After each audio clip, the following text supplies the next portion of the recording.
افغان طالبان اور پاکستان تناؤ سے تصادم کی طرف باعث انصافی۔ منافقت کا انجام اللہ نے قرآن میں کفر سے بدتر قرار دیا ہے، اور سچی بات یہ ہے کہ پاکستان کو افغانستان کے حوالے سے منافقت کی سزا مل رہی ہے۔ 9/11 کے بعد ہمارے پاس دو راستے تھے، ایک یہ کہ ہم ملا عمر کی طرح رسک لے کر امریکہ اور اس کے اتحادیوں بلکہ اقوام متحدہ کو نہ کرتے، اور دوسرا راستہ اس عالمی اتحاد میں شمولیت کا تھا۔ جنرل پرویز مشرف نے ثانی ذکر کا فیصلہ کیا۔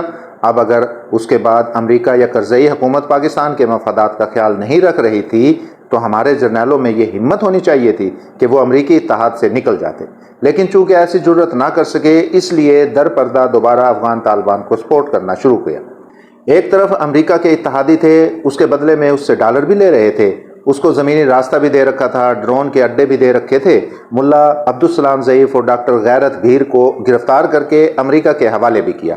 ملا عبید اللہ اخوند اور ملا برادرز جیسے طالبان کے اہم رہنماؤں کو امریکی خوشنودی کے لیے گرفتار بھی کیا، لیکن دوسری طرف طالبان کی پاکستان کے سرحدی علاقوں میں موجودگی اور سرگرمیوں سے صرف نظر کیا، جس کی وجہ سے وہاں TTP کو پنپنے کا موقع ملا۔ دوسری طرف ہمارے جرنیل صاحبان نے MMA اور عمران خان کو میدان میں اتارا، جو افغان طالبان کے حق میں اور امریکہ کے خلاف یا پھر ڈرون حملوں کے خلاف تحریکیں چلا رہے تھے۔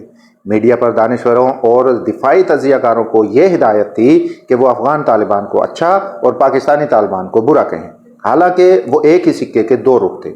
امریکہ ہم پر ڈبل گیم کا الزام لگاتا رہا، لیکن ہم نہ سدھرے۔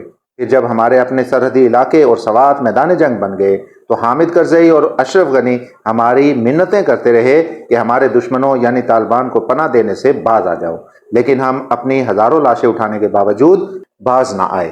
ایک مرحوم جرنیل صاحب ٹی وی پر آ کر یہاں تک کہتے رہے کہ مورخ یہ لکھے گا کہ ایک مرتبہ پاکستان آرمی نے امریکہ کے ہتھیاروں سے سوویت یونین کو شکست دی اور دوسرے مرتبہ پاکستان آرمی نے امریکی ہتھیاروں سے امریکہ کو شکست دی۔ امریکہ نے پاکستان کو لالچ بھی دیا اور دباؤ بھی ڈالا، لیکن جب ہر حربہ ناکام ہوا اور طالبان کی مزاحمت کم ہونے کی بجائے بڑھتی رہی تو اس نے یکسر یو ٹرن لے لیا۔ امریکہ نے قطر معاہدے کے تحت افغانستان کو دوبارہ طالبان کے حوالے کیا۔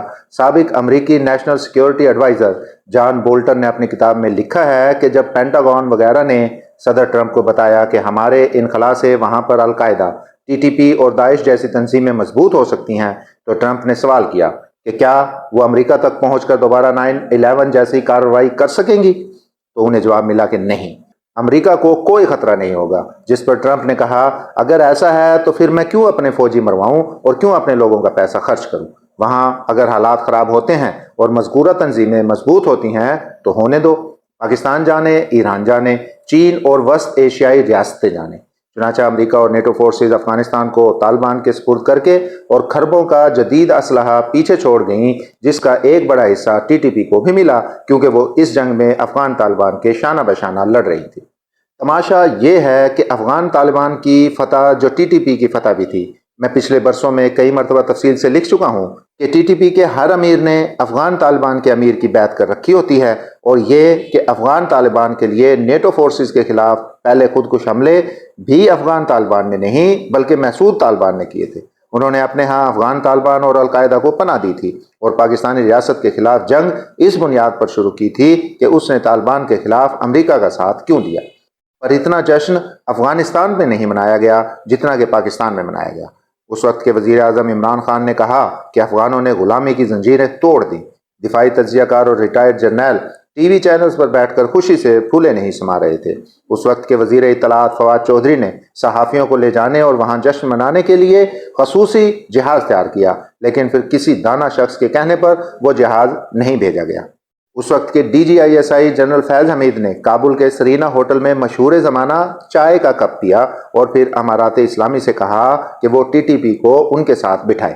امارات اسلامی نے ایسا کیا، لیکن وہ مذاکرات ناکام ہوئے۔ اب نئی عسکری قیادت TTP سے بات نہیں کرنا چاہتی اور اس کا مطالبہ ہے کہ افغان طالبان TTP کے خلاف کارروائی کریں، لیکن افغان طالبان ایسا کرنے کی بجائے مشورہ دے رہے ہیں کہ پاکستان ان سے مذاکرات کرے۔ دوسری طرف TTP نے اپنی کارروائیاں بڑھا دی ہیں اور پاکستانی پالیسی سازوں کی رائے ہے کہ اس میں انہیں امارات اسلامی کی مکمل سپورٹ حاصل ہے، جس کا مقصد پاکستان کو اپنی ٹرمز پر لانا ہے۔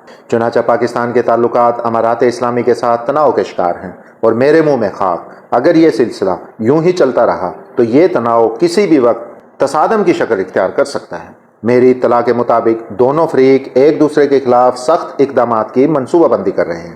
اللہ کرے دونوں فریق ایک دوسرے کی مجبوریوں سے فائدہ اٹھانے کی بجائے ایک دوسرے کی مجبوریوں کو مد نظر رکھ کر پرامن حل نکال لیں، جس کا بظاہر امکان کم ہونے لگا ہے۔